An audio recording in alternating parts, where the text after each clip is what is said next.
हाय बच्चों या हाय दोस्तों। मैंने पिछली वीडियो में बताया था कि राशि कितने प्रकार की होती हैं, राशि क्या होती हैं। तो फिर से हम उसको रिवाइज कर लेते हैं और इसके बाद अगले वाले टॉपिक पे चलते हैं। तो राशि को हम सबसे पहले जल्दी जल्दी एक ऊपर की नज़र से देख लेते हैं। तो राशि दो प्रकार की होती है, सदिश राशि, अदिश राशि। सदिश राशि ऐसी राशि जिसमें परिमाण और दिशा दोनों होते हैं, उसे सदिश कहते हैं। एग्जाम्पल है विस्थापन, वेग, बल, आवेग, संवेग, त्वरण आदि। अब इसके बाद अदिश राशि आते हैं। तो अदिश राशि क्या होती है कि ऐसी राशि जिसमें दिशा नहीं होती और परिमाण होता है। परिमाण देखो दोनों में कॉमन हो रहा है, तो उसमें उसको हम अदिश राशि कहते हैं। एग्जाम्पल के रूप में आयतन, घनत्व इत्यादि। और इसके बाद हमने इंग्लिश भी बताई थी इन सभी टर्मों की।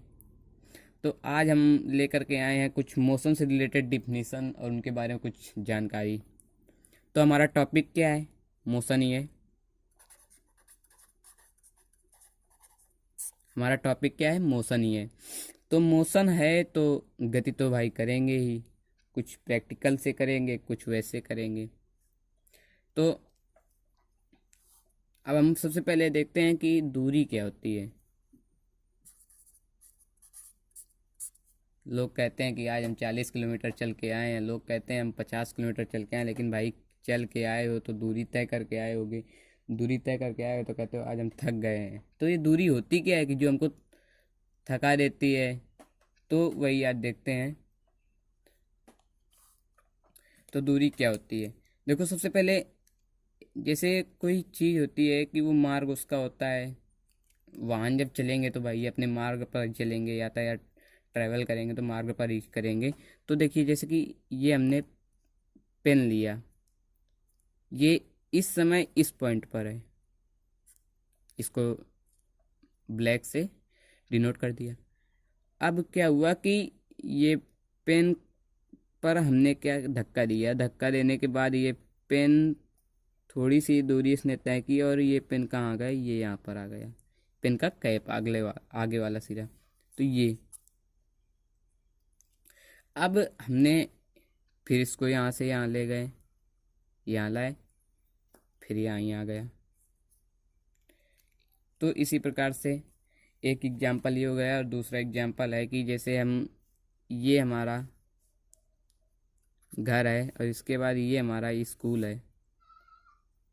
वैसे तो मैं घर में अपने नहीं रहता, बाहर रहता हूँ, बाहर रहकर पढ़ाई करता हूँ। तो इस वजह से ये मेरा रूम है और ये मेरा स्कूल है। तो आइए अपने टॉपिक पर। तो इसमें क्या हुआ कि देखिए ये घर है, ये क्या है? हाउस है। इसके बाद ये क्या है? आपका स्कूल है। ये आपका पेन का प्रेजेंट जो उस समय का सिरा था पहला वाला, तो इसको हम इससे डिनोट करते हैं। इसको हम दो पॉइंटों से डिनोट करते हैं। ये बाद वाला सिरा है, आफ्टर इसमें लिख देते हैं, तो कुछ इसमें बिफोर लिख देते हैं। तो अब इन दोनों चीज़ों में क्या देखते हैं कि कोई बिफोर, कोई आफ्टर, कोई हाउस, कोई स्कूल से मोशन है, इनमें हम देखते भी होंगे। तो देखिए ये हाउस है, ये स्कूल है। हमने कुछ दूरी तय की है, अब दूरी फिर आ गया, दूरी फिर टर्म आ गया ना। वो दूरी को ही हम डिफाइन कर रहे हैं। तो देखिए ये हाउस है, ये स्कूल है, तो इसकी कुछ लंबाई होगी, होगी ना लंबाई।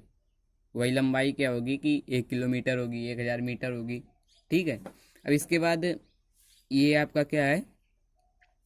पेन के पहले का सिरा और ये पेन के बाद का सिरा, तो इसकी भी कुछ लंबाई होगी ना। तो जब दोनों चीज़ों की क्या होती है? लंबाई होती है, लेंथ होती है। तो उसमें उसको हम कह देते हैं कि डिस्टेंस तय हुई, डिस्टेंस दूरी चली गई। तो इसमें क्या होता है कि किसी, अब इसकी परिभाषा बताते हैं। तो किसी गतिमान वस्तु द्वारा किसी समय में तय किए गए पथ की लंबाई को उस वस्तु की दूरी कहते हैं। तो इसमें पथ की लंबाई, ये हाउस है, ये स्कूल है, तो इसमें आपकी ये जो लेंथ हुई पथ की, इसको हम क्या कहेंगे? दूरी कहेंगे। अब इसमें ये जो पेन के पहले की स्थिति है, इसको हम, और ये दूसरी स्थिति है, तो इसमें हमको लेंथ मिली। जब लेंथ मिली तो इसको हम क्या कहेंगे? दूसरी स्थिति कहेंगे। तो हम दूरी को कैसे डिनोट करते हैं? डी से करते हैं, इंग्लिश में इसको डिस्टेंस बोलते हैं, तो इसको डी से डिनोट करेंगे। और हमने डिफिनीशन दे दी कि गतिमान वस्तु द्वारा किसी समय में तय किए गए पथ की लंबाई को उस वस्तु द्वारा चली गई दूरी कहते हैं। तो दूरी की परिभाषा समझ में आ गई। अब हमने पढ़ा था कि दूरी अदिश राशि है। इस बात को याद रखना, जब जहाँ कहीं भी फिजिक्स का कोई टर्म आए तो उसको सबसे पहले सोचो कि ये सदिश है या अदिश है। हर जगह फिजिक्स लगाओ, फिजिक्स में घूम जाओ तो फिजिक्स से तुमको ला हो जाएगा। तो इस वजह से अब इसमें क्या होता है कि अब दूरी है तो दूरी अदिश राशि है, हमको पता चल गया। अब इसके बाद विस्थापन। विस्थापन हमने पढ़ा था कि सदिश राशि होती है। विस्थापन क्या होती है? सदिश राशि होती है। तो सदिश राशि जब होगी तो यहाँ पर सपोज डेट ये हाउस है, ये स्कूल है। अब ये हाउस है ये और ये स्कूल है, तो इसमें हम गए। विस्थापन हमने क्या पढ़ा था कि विस्थापन में हमने पढ़ा था कि ये सदिश राशि होती है, अर्थात इसमें दिशा भी होगी। दिशा होगी, बिल्कुल होगी। सदिश राशि है ना, तो इसमें दिशा होगी। जब दिशा होगी तो अब हम दिशा से रिलेटेड कुछ नेसेसिटी जानकारी ले लेते हैं जो हमारे इस टॉपिक में रिलेटेड होगा। पिछली वीडियो में सॉरी मुझको बताने की याद नहीं रही, तो इस वीडियो में देख लेते हैं। ये क्या होता है? ये एक चतुर्थांश होता है। 9th में है भी एनसीईआरटी बुक में चतुर्थांश। तो उसमें क्या होता है कि ये एक्स एक्सिज होता है और ये एक्स डैश होता है, ये वाई होता है, ये वाई डैश होता है। ये आपका होता है मेन पॉइंट अर्थात मूल बिंदु। इसको हम डिनोट करते हैं 0। अब ये एक्स है, ये एक्स डैश है, ये वाई है, वाई डैश है। अब एक इमेजिन करो कि हम यहाँ पर मूल बिंदु पर खड़े हैं। हम खड़े हैं, हमको ये पढ़ाया भी जाता है कि मूल बिंदु पर कहीं भी खड़े हो जाओ, दोनों अपने हाथ फैला दो। पैर फैला दोगे तो नीचे गिर जाओगे। दोनों अपने हाथ फैला दो और इसके बाद हाथ फैलाने के बाद जो तुम्हारे बाएं डायरेक्शन को डिनोट करे उससे क्या कहते हैं? बाएं हाथ को जो डिनोट करे उसे क्या कहते हैं? वेस्ट डायरेक्शन कहते हैं। और इसके बाद जो इसको डिनोट करे उसे क्या कहते हैं? ईस्ट डायरेक्शन कहते हैं, ईस्ट पूर्व कहते हैं। और इसके बाद जो हमारे आगे का सिरा होता है, फ्रंट का सिरा, उसे हम क्या कहते हैं? उसे कहते हैं नॉर्थ डायरेक्शन। और जो हमारे पीछे का सिरा होता है उसे कहते हैं साउथ डायरेक्शन। तो अब हम देखते हैं अपने टॉपिक पर। तो अब हम इसको डायरेक्शन के रूप में डिनोट करेंगे, तो इसको हम लिख देंगे ईस्ट। क्या लिख देंगे? ईस्ट। इसको लिख देंगे वेस्ट। इसको लिख देंगे नॉर्थ। इसको लिख देंगे साउथ। हमने पूर्णांक भी पढ़े। पूर्णांक हमने 8 में ही पढ़े। अब जब पूर्णांक हमने पढ़े थे तो पूर्णांक में हमने ये भी पढ़ा था कि मेन एक्सिस के पीछे की तरफ माइनस में पूर्णांक होते हैं, मेन एक्सिस के आगे की तरफ अर्थात मेन एक्सिस मतलब 0 के जो आगे पूर्णांक होते हैं उन्हें क्या कहते हैं? पॉजिटिव इंटेजर कहते हैं, धनात्मक पूर्णांक कहते हैं। जो पीछे के पूर्णांक होते हैं उन्हें नेगेटिव इंटेजर कहते हैं, ऋणात्मक पूर्णांक कहते हैं। तो एक बार हम पूर्णांक के विषय में भी चर्चा कर लें। पूर्णांक एज्यूम करिए कि ये आपका मूल बिंदु है। मूल बिंदु के बाद ये इधर आपके प्लस के पूर्णांक होंगे, प्लस का 1, प्लस का 2, प्लस का 3, प्लस का 4। इधर ये आपके प्लस के पूर्णांक हुए। अब ये इधर माइनस के पूर्णांक होंगे, माइनस के 3, माइनस के 4। इधर माइनस के पूर्णांक हुए। अब एक हम ऐसे खड़ी लाइन ले लेते हैं। इसे क्या कहते हैं? ये पड़ी है तो मतलब क्षैतिज है, इसे हम क्या कहेंगे? क्षैतिज रेखा कहेंगे। अब एक खड़ी लाइन ले लेते हैं। खड़ी लाइन का मतलब ऐसे ले लेते हैं। अब इसमें हम मूल बिंदु मेन एक्सिस कर देते हैं। अब इसके बाद एक, अब इधर किस में इंटेजर होंगे? प्लस में होंगे। तो प्लस का 1, प्लस का 2, प्लस का 3, प्लस का 4। अब इसमें किस में होंगे? नीचे माइनस में होंगे। तो माइनस का 1, माइनस का 2, माइनस का 3, माइनस का 4 वे इंटेजर। इसमें इंटेजर माइनस में होंगे। या एज्यूम करो कि हमें ये जो हमारी पड़ी लाइन थी इसको हमने क्या कर दिया? खड़ी कर दिया। जब खड़ी कर देंगे तो अब जब खड़ी कर दिया तो ये जो प्लस के हमारे इंटेजर हैं तो इसको अगर हम यहाँ से मूव किया तो अगर खड़ी करेंगे तो ये प्लस के इंटेजर ऊपर ही तो जाएंगे। ये माइनस के इंटीजर नीचे ही जाएंगे अगर हम एंटी क्लॉकवाइज घुमाएंगे। एंटी क्लॉकवाइज मतलब इस तरफ से, क्लॉकवाइज मतलब इस तरफ से। तो जब ऊपर जाएंगे तो ये प्लस ही में तो होंगे। अब ये दोनों जो लाइनें हैं, ये इसको और इसको, इन दोनों को लाइनों को एज्यूम किया कि इसमें हम रख दिया एक दूसरे के ऊपर, और जब एक दूसरे के ऊपर रख दिया तो ये मेन एक्सिस 0 0 हो गए।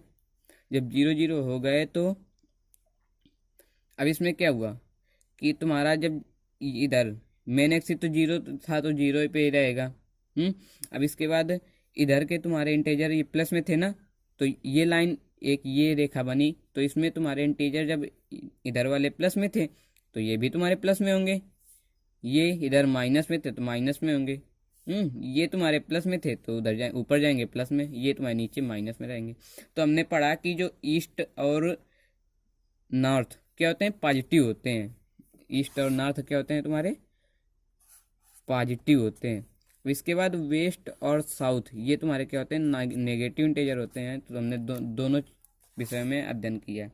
ठीक है, ईस्ट और नॉर्थ क्या होते हैं, पॉजिटिव इंटीजर, और वेस्ट और साउथ क्या होते हैं, नेगेटिव इंटीजर होते हैं। तो इतना हमको पता चल गया। अब इसके लिए थोड़ा इमेजिन भी कर लेते हैं। सपोज डेट ले लेते हैं कि ये हमारा स्केच है। स्केच के बाद ये ऐसे है, तो अब ये स्केच कैसा है, परपेंडिकुलर है, एज ए नॉर्मल के रूप में है ना। तो इसमें ये क्या होगा, ये आपका मेन एक्सिस सपोज डेट इस जगह है, ये तुम्हारा ये मेन एक्सिस सॉरी कह रहा हूँ, मेन पॉइंट है, तो उसमें मूल बिंदु हो जाएगा। अब इसके बाद हमने देखा कि ऊपर के जो इंटीजर होते हैं वो प्लस में होते हैं, तो अर्थात इसके स्केच के जो ऊपर होंगे वो प्लस में होंगे और स्केच के नीचे माइनस इंटीजर होते हैं। अब दूसरा स्केच ऐसे ले लेते हैं, तो अब इसके ऊपर रख देते हैं स्केच को ऐसे। जब स्केच को ऐसे रख दिया तो अब इसमें क्या हुआ, हमने देखा कि ईस्ट साइड यही वाला तो है जिधर ये तुम्हारा ईस्ट साइड है ना, ये वाला। जब ईस्ट साइड ये है तो इसमें क्या हुआ कि ये प्लस के इंटीजर होंगे, इधर किसमें होंगे, माइनस के इंटीजर होंगे। तो अब हम इसके ऊपर, ये आपका एक कोऑर्डिनेट चतुर्थांश बन गया। तो जब चतुर्थांश बन गया तो इसमें ये प्लस का होगा, ये भी प्लस का होगा, ये तुम्हारा माइनस का होगा, ये भी माइनस का होगा। तो इतना पता चल गया ना। तो अब चलो अपने टॉपिक पर फिर आते हैं। तो हमने विस्थापन को सदिश पढ़ा था, तो विस्थापन में दिशा होती है। अब देखो दूरी और विस्थापन में अंतर क्या होता है, ये चीज़ समझ लेते हैं। इसके पहले हमको चाल और वेग पता होना चाहिए। तो देखिए, अगर हम दूरी की हमने परिभाषा पढ़ी कि गतिमान उस द्वारा किसी समय में तय किए गए पथ की लंबाई को दूरी कहते हैं, वस्तु की दूरी कहते हैं, वस्तु द्वारा तय की गई दूरी कहते हैं। तो ये हमने पढ़ा दूरी में डिफिनीशन। विस्थापन की क्या होती है, विस्थापन की होती है किसी गतिमान वस्तु द्वारा किसी समय में तय किए गए पथ की लंबाई को स्वतः चली गई विस्थापन कहते हैं। विस्थापन और दूरी की परिभाषा सेम होती है, बट उसमें अंतर होता है कि हमने पढ़ा था कि दूरी अदिश राशि होती है और विस्थापन सदिश राशि होती है। तो जब ये हमारे पास अंतर हमको डिफरेंस मिला तो उसमें हम कुछ अपना विचार लगाएंगे। तो इसमें हमने देखा कि वेग की परिभाषा, जब विस्थापन जिस प्रकार से दूरी काम करती है उसी प्रकार से वेग विस्थापन भी काम करता है। तो दूरी का फार्मूला क्या होता है, दूरी बराबर होता है चाल गुणे समय। इसी प्रकार से विस्थापन बराबर क्या होगा,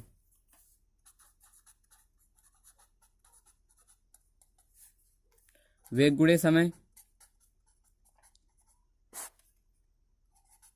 होगा।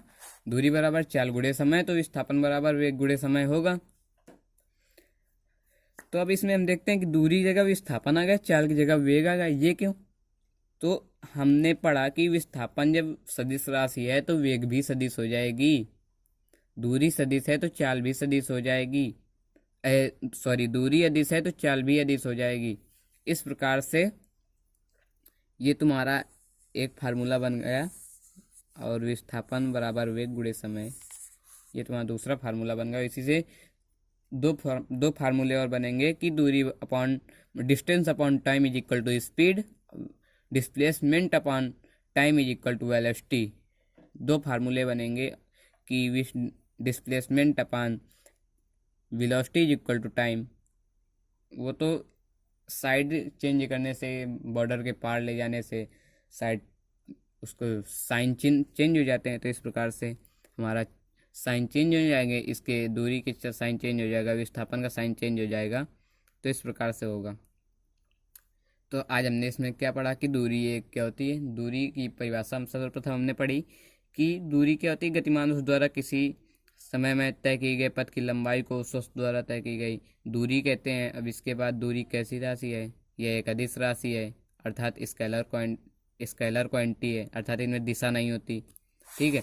इसके बाद हमने पढ़ा विस्थापन। विस्थापन क्या है, सदिश राशि है, इसके बाद उसमें दिशा होती है। तो अब इसके बाद हमने थोड़ा चतुर्थांश के बारे में पढ़ा कि चतुर्थांश में प्लस कौन सा, माइनस कौन सा,